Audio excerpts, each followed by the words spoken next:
Hello, everyone. Good evening.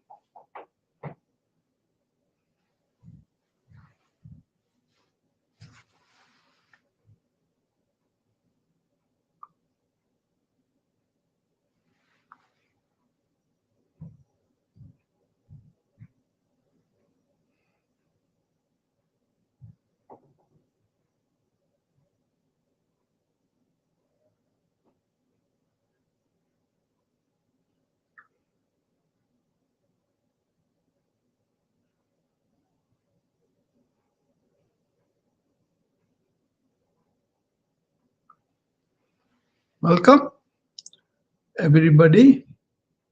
This is Dr. Rao. I'm going to tell you something about a fantastic voyage that we all can undertake. But this is going inward, the inward journey, realizing our true nature, self realization as the foundation of optimal health, optimum health. Highest health in body and mind is possible when we really identify who we really are, and inwardly we can intuitively feel that true self of ours, right? So that's what I wanted to address here, and it's something like a big deal from ages. Only few people really embarked on this, and less than few people really had that experience of their true nature in their life, and they become real luminaries for us. It's not having fleeting intuitive sense of that, but then falling back into the rut like we all do. That's not it. These beings are luminaries. These people exude extraordinary love and compassion and kindness and humanity, right? So it's a big deal. But to know this, to hear about the voyage and to understand it also, or even to have a glimpse of it, is there. Okay, let's see.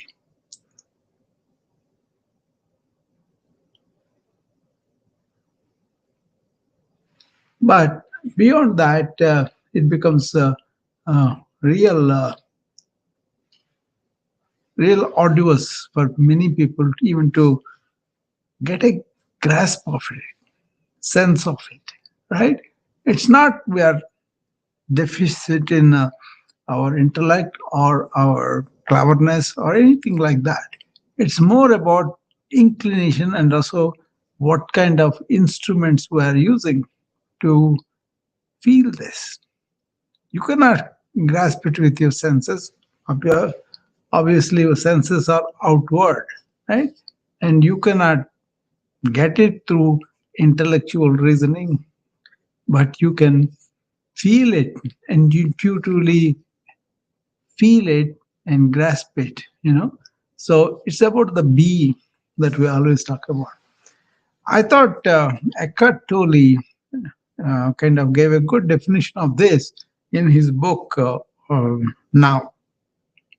He said, regaining the memory of the being and abiding in that feeling realization of that is enlightenment, right?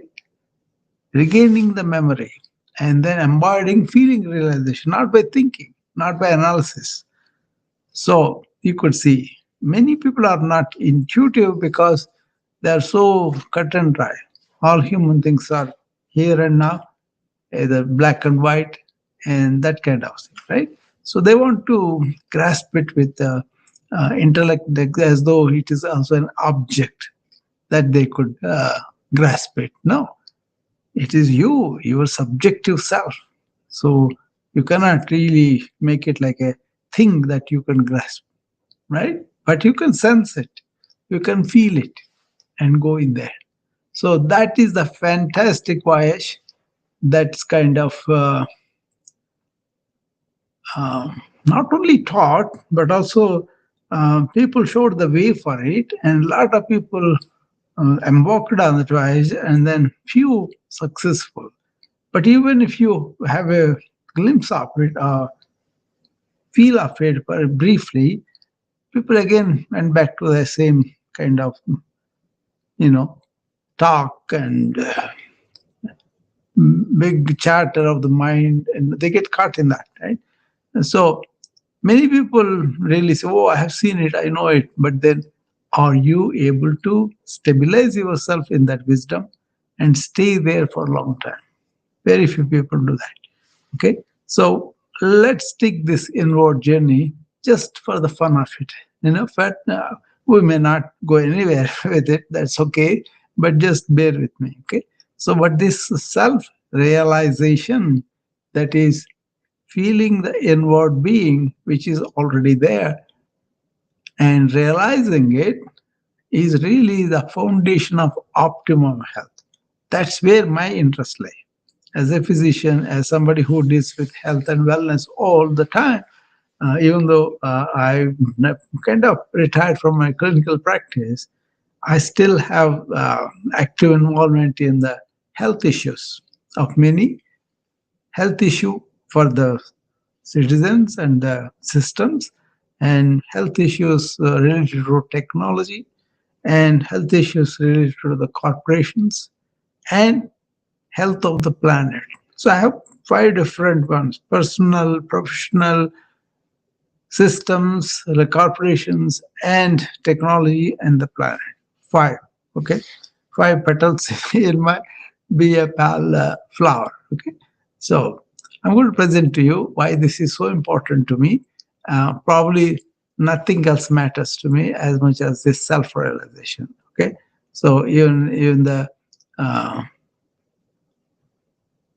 so first of all, why have to look inward? You see, always we are kind of outward. Okay. Why look inward? So the question we must ask in a world obsessed with external solutions, why turn inward? Because true health isn't found in the next supplement, fitness tracker, or wellness trend. It resides in a place we often overlook, within ourselves. That's why the ancient wisdom traditions, they understood what modern medicine is only beginning to rediscover. The lasting wellness flows from inner alignment, not outer manipulation. Okay, that's why real health seed is inside of us. Okay, unless we really know about that, we will not be able to uh, strive for it and discover it. Can't even take a voyage towards it. That's why I said this is a fantastic voyage done by you, through you, and to the depths of you. So you'll be meeting something completely fascinating and new things about yourself on that voyage, provided you are able to take it. Okay. But if your outlook is always looking outward and finding something like a medication or supplement or some ayurveda, aushadha, whatever, right? That's not going to help you. Okay. See, there is a modern track that is seeking health in all sorts of wrong places. See, we do live in a age of unprecedented health information, but yet chronic illness continues to rise in everybody. We count the steps, track the calories, measure sleep cycles, and optimize our diets with scientific precision, which is the latest superfood, the newest workout protocol, and the most advanced biohacking technique.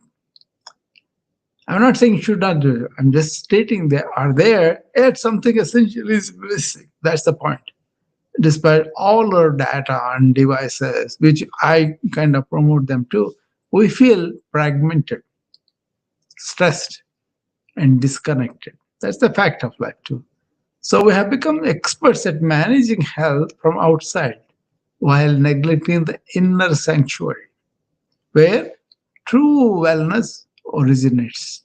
Karana Janma. Karana, that means root cause medicine. This outward chase leaves us perpetually seeking, never arriving, right? We treat symptoms while ignoring the root.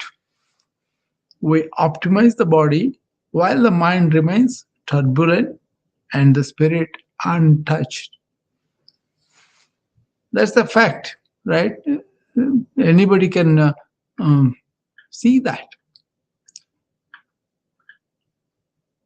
So, what did the some of the ancient masters say about wisdom?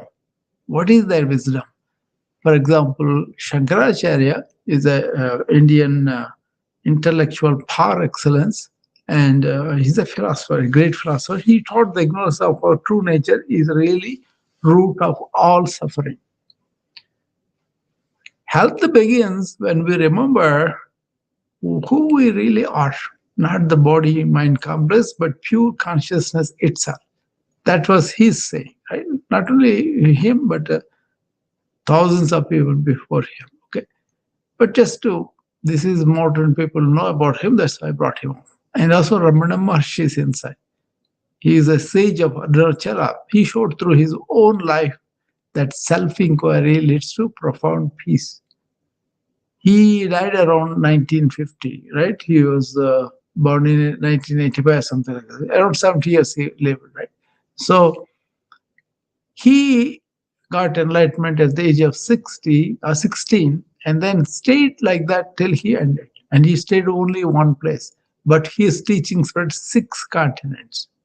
He never wanted everybody to listen to him and all that. Whoever came to him, asked him questions, he answered some. Okay, and from that, people were able to figure out what he's talking about. See, he is somebody when the mind rests in its source, psychological stress dissolves, and the body's innate healing intelligence awakens. He was able to stay in his being and watch the body and the mind like they're objects. See, both these masters, Shankaracharya and Ramana, they point out the same truth. When the self is clear, the mind naturally calms and the body spontaneously heals. It is the calming the mind that is emphasized by many, right? So this is in mysticism. It's the foundation of psychosomatic wellness recognized across wisdom traditions. That's what I want to bring. The effect of the mind on your body. And when the mind calms down completely, not only it has a beneficial effect on the mind, but your true nature comes out. Okay?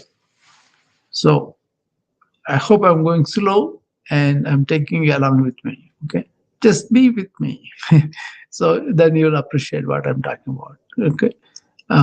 So as we realize we are looking health in all wrong places, then we'll turn inward and then start to begin to feel this journey. There's a journey of intuitive awareness, not by thinking a lot about things, but really experiencing the good effects of calm mind. Okay, so if you take the ancient psychic science or whatever, it identifies 3 kind of problems that separate us from our natural state of health, right? Radiant health. So if you understand these obstacles, then that is the first step toward removing them. One is called mala, that is the dirt that clouds the heart. Mental, emotional impurities accumulated through selfish desire, fear, and attachment. Okay, that's the first one. Second one is called vikshepa, scattered, restless mind. Okay, and then avarana, the wheel of ignorance, fundamental misidentification with the limited ego self rather than infinite awareness. So first one is the mala, second one is the vikshepa, the constant agitation and distraction I think everybody is familiar with that. And this Vikshepa prevents us to have a sustained attention and inner peace. Having a desireful, selfish desire, fear, and attachment that are giving dirt to the heart, and restless mind with all this, you know, distractions and agitation. And then really being ignorant of who we really are and misidentify with what we are not. Okay, these three are the obstacles: a selfish heart and mind, and also a scattered mind, and also ignorance of who we really are. Okay, so this is what we say, three obstacles in ancient wisdom. You could examine. You don't have to agree with all that what they say, but they also talked about the remedies of these three obstacles. If you are unselfish in your work, in your contribution to anything, your family, your corporation, your country, your world, whatever, that selfless action purifies the heart. Whatever we take when we serve without expectation of reward, residual desires and selfish patterns begin to dissolve. Obviously, right? Each act of generosity lightens the mental burden we carry. That's why a lot of people who had a lot of money, they want to come and do the social work. They feel good when they gave it. And the second one is, how do you deal with the scattered mind? Meditation, right? The royal path of meditation, which steadies the scattered mind. It starts with breath that is conscious, and then intentional posture and maintaining the posture and cultivating the presence. So we gathered what happened to the attention, fragmented into coherent focus. Right? The second one.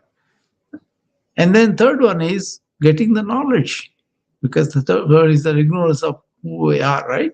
So the yoga of wisdom lifts the final veil. What do? We just question ourselves, where is this thought coming from? Who is behind the thought? That kind of self-inquiry and contemplation, we recognize our truth. But it's not going to be done by a scattered mind or a dirty heart, selfish and really thinking all over, no attention.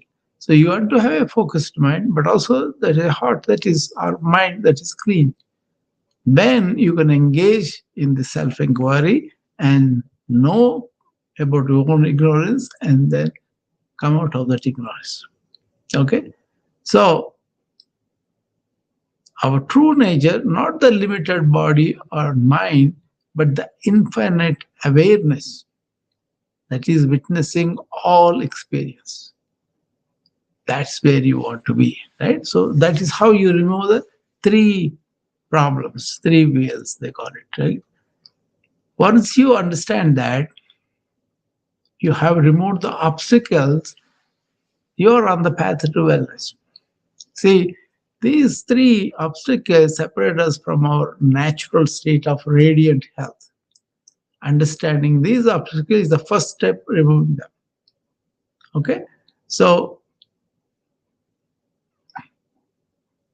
mental and emotional impurities accumulating through desire and fear and attachment, you work on them in the daily life as you provide a lot of uh, unselfish activity and the resultant uh, feeling satisfaction and all that. Just like that, the restless mind is also brought into attention with meditative practices, right? So, and the last one is you strive to get the knowledge by studying yourself in action in life. Okay, because you are focused, you can really make these things go away. So that's what we need to understand. Okay, so what happens is the inner element that leads to mental clarity and that leads to outer wellness. See, when the dirt dissolves from your heart through selfless action, the heart opens and compassion flows naturally.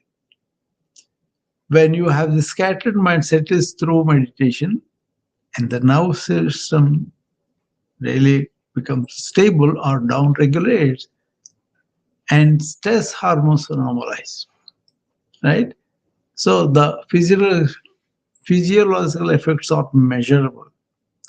Cortisol levels drop, and then they kind of slowly drip, and they drop. Then heart rate variability, that's something we measure, improves. So inflammation in the body decreases and sleep quality deepens. So instead of going on the path of stress hormones, inflammation, lack of good sleep reverses. And your immune function strengthens, digestion optimizes, energy and vitality naturally rise. That's the effect of the physiological effects of they are measurable from this focused mind and selfless heart. So this is not a placebo, it is the body responding to the mind's return to its normal, natural, coherent self. Inner alignment to what we are, that leads to mental clarity and that leads to outer wellness. That is measurable. That's my point. Okay. So once you understand that, then you say there is a inner way you can go in there, and then you can stay in that inner sanctuary where this is called inner Chidambaram. Chit means mind, Ambaram means room. It's a temple of consciousness. This symbolizes something profound, the inner half of consciousness where our true nature shines continuously, self luminous, whether we are aware of it or not. It is there like a sun is there all the time, only the clouds come and they go. So, this inner sanctuary, just as the temple's inner sanctuary, houses the eternal flame, never flickers, never goes away. Maybe down or up, it is always there. If it is not there, we don't have life. Okay. So your own consciousness is the sacred space where awareness perpetually shines. Choiceless awareness. Right? This isn't a metaphor, it is a direct experience reported across so many contemplative traditions. Okay? They sit down, they stay for a long time, they keep their mind focused, they don't entertain any uh, selfish desires or passions or whatever, right? So the self-realization is not about becoming something new. It is recognizing what has always been true. You are already whole, already radiant, already complete. So wellness is not created from the scratch. It is uncovered, it's there, it is revealed, and it is remembered. Okay?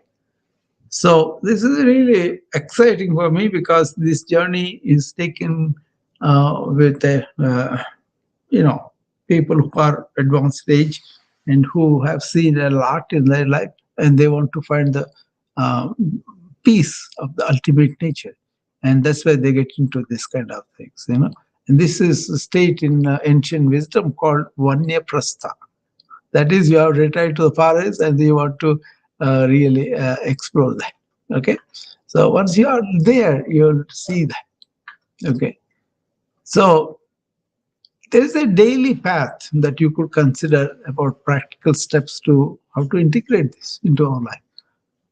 See, ancient wisdom that is meeting in modern life is my style through simple, sustainable practices. Each step builds upon the previous and creates a complete system for inner transformation and outer wellness. Start with the morning awareness. Wake before the first thought arises, right? Rest in that awakeness. No thoughts, just for 5 to 10 minutes. Very arduous, very difficult. But in the beginning, as you come to do it 1 minute, 2 minutes, you'll be able to do 5 to 10 minutes. This kind of sets the tone for conscious living. That's the aim. Conscious living throughout your day. Not thoughts coming and they're directing the action and doing it. No, thoughts are at bay, but you're aware and you're conscious of your life. You want to live a conscious living throughout the day. You can use breath and the presence. Throughout the day, come back to the breath. Three conscious breaths. They can reset your whole nervous system. So use breath as an anchor to presence wherever you notice you are distracted or you're stressed out by something, some thoughts coming in. Take deep breaths. Bring yourself to the present. That's the main aim, bringing yourself to the presence. And then engage in selfless service daily. Help without announcing it. Give without expecting any return. This purifies the heart and the mind more effectively than any external cleanses. Okay, remember that. Okay? Selfless activity is the way I'm going to do my job. I'm going to do my business, anything. And then once you have awake, aware, and you are focused, and you're bringing your focus to the breath, and somehow you are eliminating unnecessary thoughts, and then you are engaged in selfless activity, then you are purified, you are focused, then you are ready for the self-inquiry. Pause and ask, who is aware of this experience? Any experience? Okay? This simple question, practiced regularly, gradually lifts the veil of that ignorance that is covering up our real nature, that reveals your true nature once you lift it up, as it is awareness itself. Okay? So think about that. Okay? That's what you want to understand. Right? So last thing is when this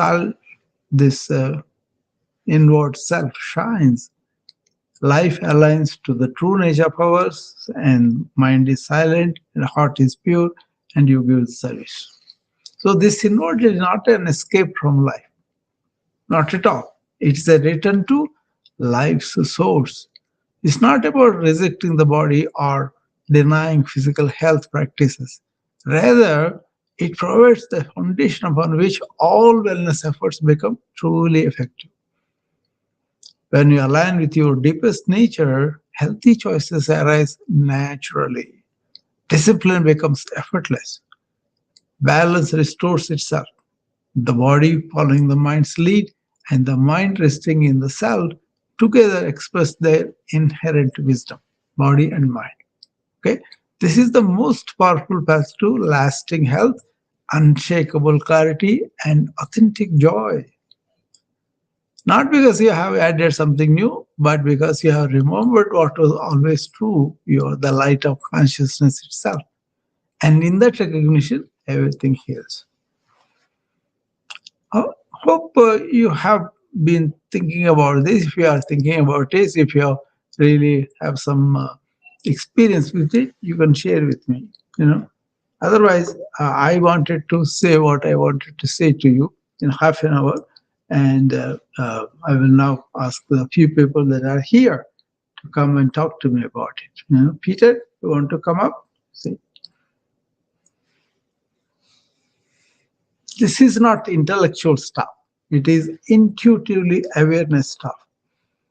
Do you see that your body, mind, or heart are desirous all the time and accumulating all the desires and selfish thinking? That's the dot they're talking about. And do you see your mind going all over? That is the scattered mind. Do you allow all the external stimuli make you think a lot? Then you got to focus into the real important thing. The root of your health is within you. Once you really see that light, then mind does not go wherever it wants to go. And this desires and this selfish nature doesn't dirt your mind and heart. Then you will be aligned with your true nature. And then when you are there, they are really kind of very healthy. Why did yoga people documented average person lived up to 125 years, and that too in good health? Even now, as I was telling you, some of the yogis, 110 years old now he is. And even now, we look at him, even recall everything from 1910, 20, whatever they ask him at the time. He recalls his encounters with the people who already passed away a long time ago, like 60 years ago. But what important, it's not like a vague memory. It's like a important existential issues. Something requires probably young minds to really learn it. But most of the people, even though they're young in their age, they're heavy with memories, heavy with fog in their mind. So they cannot be fresh. They cannot be exposed to see something without their conditioned thought coming in. Oh, we are intellectuals, we are scientists, we know better. But if you look at their own personal health, that's not the same thing, right? Even doctors and all these people, I see them, they have the illnesses, they don't have the vitality that I see with this awareness practices that I see. Look at the lightness when you don't have to carry all that facts burden, right? It really is something else. When you see these people, they are so advanced in age, but they don't show trace of dementia, trace of lack of vitality, or the suffering, all that I see in my patients anywhere. You know, so that fascinated me. That's the one. As a physician, I wanted to understand what is the secret of longevity. What is the secret of this vital metabolic health, cellular health?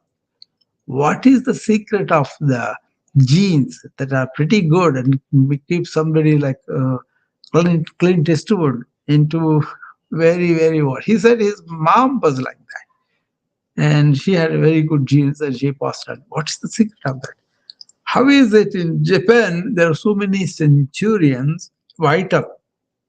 Okay, and one day I will describe to you my observation of the centurions in Japan, and they're not just surviving like in America. So many people survive, but then they just don't have the vitality of a living person. They just are there with, like vegetables. That's not the way the centurions from the Japan are.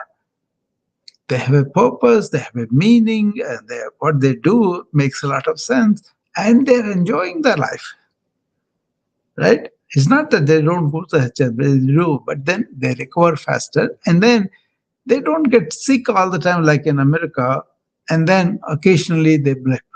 But they are always joyful, and occasionally they may get ill.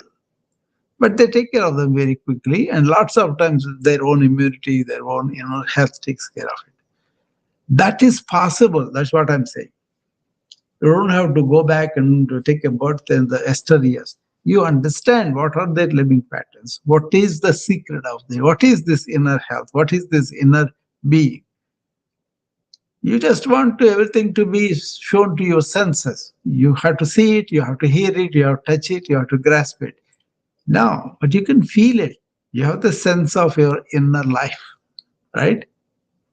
But when you are lost in your thought or lost in lot of your judgments, conclusions, you will not be open to really grasp the reality that is within you. Okay? It's not like a crime, the modern man. It's just that he is wasting his health by not understanding what is involved in this. What is that inner being? How can we sense it? It's always there, choicelessly aware. Whether you want it or not, it's there. But you choose to feel it or not, it is there. It's up to you to bring it up, right? When you are self-realized, you have the highest optimal health. I showed you the mechanism. Okay, so nobody wants to talk about this. You're not interested in living long, in vital, and having this energy. You just want to stuck in your own conditioned minds and think that you know everything, and the ancients don't know anything.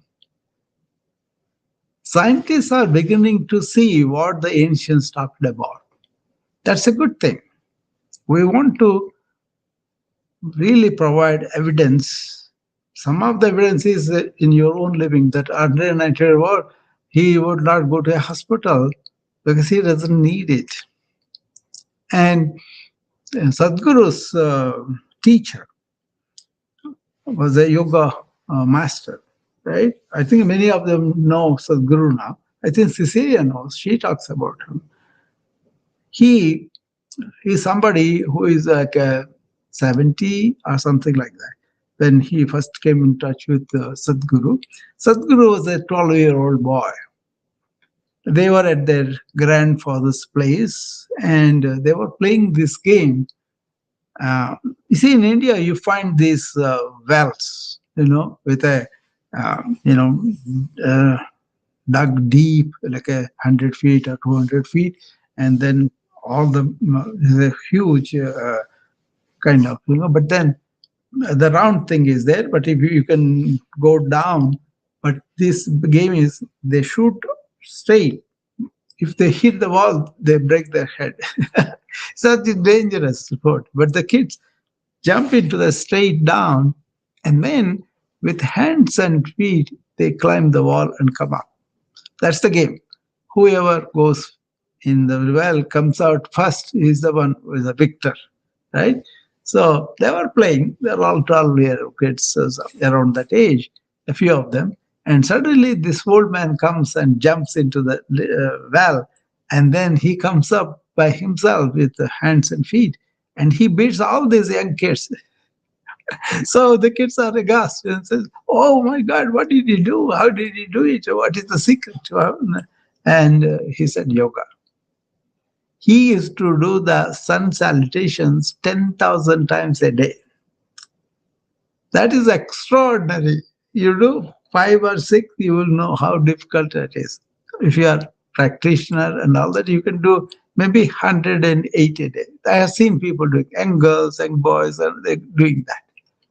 But doing 1,000 a day, 10,000 a day, that's unbelievable.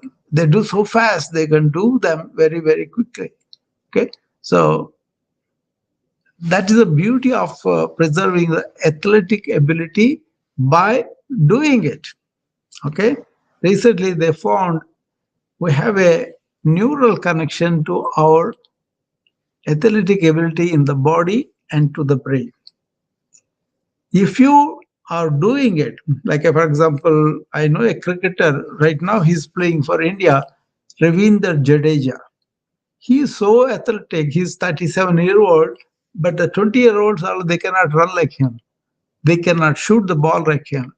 He is a damn good athlete, right? Why? Because he had been at it. He did not slow down the intensity of his athleticism in the last 15 years. That's why he was maintaining that. There's a clue for that now. This is science I'm talking about here. There is a cognitive connection with the athletic ability. As long as you maintain that neural uh, uh, anatomy and physiology, your athletic ability is fine. But the moment you don't use it, it will go down. Recognizing that, we can increase our athletic capacity. For example, you are climbing the stage, you are climbing one time, make it 10 times and see how the athletic ability is preserved and enhanced too. So the neural connection, the neuroplasticity, the yogis described in a different way. Okay. I used that knowledge when I got the stroke and then got out of it because of I was able to recreate my own neuronal network. That's possible for anybody, not just anything special about me. Just knowing it and doing it. That's all. So, paralyzed hand, you just start visualizing, then you get minor movement and you persist that movement. Whatever you can move, you do several times, a repetition. And you can give rest in between, but again take it up. But the important thing is being persistent with that visualized movement actually manifesting, and you go on doing it and you go on do the intensity as you improve. But you have to be at it. You have to do it daily. You have to do it with the same intensity, not making influenced by what the physical therapist is telling you. So don't depend on that, but do it by yourself. That kind of thing. So whatever neuronal reactions or stress reactions and all that, that ancient took it up. They were stressed out. They were chased by animals. They were had to encounter forests and hills and lots of obstacles. How did they overcome all that? By allowing the body to respond and develop the skills and develop the inner resilience and really overcome all that. Their nervous mechanism is very stable because of this. Simple thing. They spend most of the day deep breathing. Are you doing that? Or are you doing it's a waste of time? I can be shallow breathing. I do 15 minutes in the morning, 15 minutes but I don't do anything in the between. Now, cultivate the habit of deep breathing as often as you can do. At least once a minute, 1 minute, an hour, I kind of tell. Do it 5 to 50 minutes in the morning. Then during the day when you're working, whenever you have a chance to deep breathe, or at least put 1 minute aside. So we do very minimal compared to what they used to do. So because they recognize the importance of the deep breathing and all that, they were able to do it very much, and they got the benefit of it too. So don't be arrogant or kind of ignorant of the efficacy of their systems. Okay? Don't assume that we know everything because we have this analytical, constant talking brain. The people who are scientists, they were working a lot, but insights happen to them spontaneously coming from the universal consciousness. What you are engaged in, you are means everybody, ordinary modern man, is a constant thinking. Insights don't happen just in thinking. Insights happen when your chattering mind stops and then your wisdom reaches out to the insight. Okay, that's how they discover all the. What did Einstein say? I don't know what the big deal they're making of me. I only discover what is already created by somebody, and I'm not the creator. Natural laws, universal principles that he discovered, that's what he had to say about it. That is true. He's not being falsely humble or anything. He is a wise man. He knows what is what. He doesn't want to claim something that is no big deal for him, right? But you worship the intellect of and intellect means you can have intellect, but then you got to use the intellect after the discovery of a fact. That's fine. But worshipping the intellect and really forgetting about this insight mechanism is the tragedy of modern man. I think, therefore I am. No, you are partial. Your thinking is only one instrument of yours. Okay? Don't use that for the inward transformation. That's the mistake you do when you think thinking is such a big deal. It's not thinking is bad, but you don't know how to use thinking where, when, how effectively. Examine that. Then your entire structure that you built on the thought will collapse. That is the fear by people. But you will land upon your inner big deal of yourself. It's like you're playing with a candle, which is a thought. But when that really not disturbing it, you will discover the sun. Compare yourself from the candle to the sun. Is there any comparison? Is it that insignificance, only mechanical thought, cyclical thought, applying thought to inner mechanisms? This is all that minimal, that silly, and that really trivial. Not that you don't have to think, but think appropriately, use thinking properly, and have the sense of having the silence when you stop thinking. Enjoy the stillness. In that stillness, you create. Okay? So I think I talked about 45 minutes, and that's enough for this topic. Actually, it's a big topic, but I don't know you have the appetite for it because you are all silent. Nobody responds to anything. So I don't know. I just want to introduce this topic anyway. I'm happy I did that. And if anybody wants to come up now. Otherwise, I will close the room and you can enjoy yourself, whichever, whatever you do.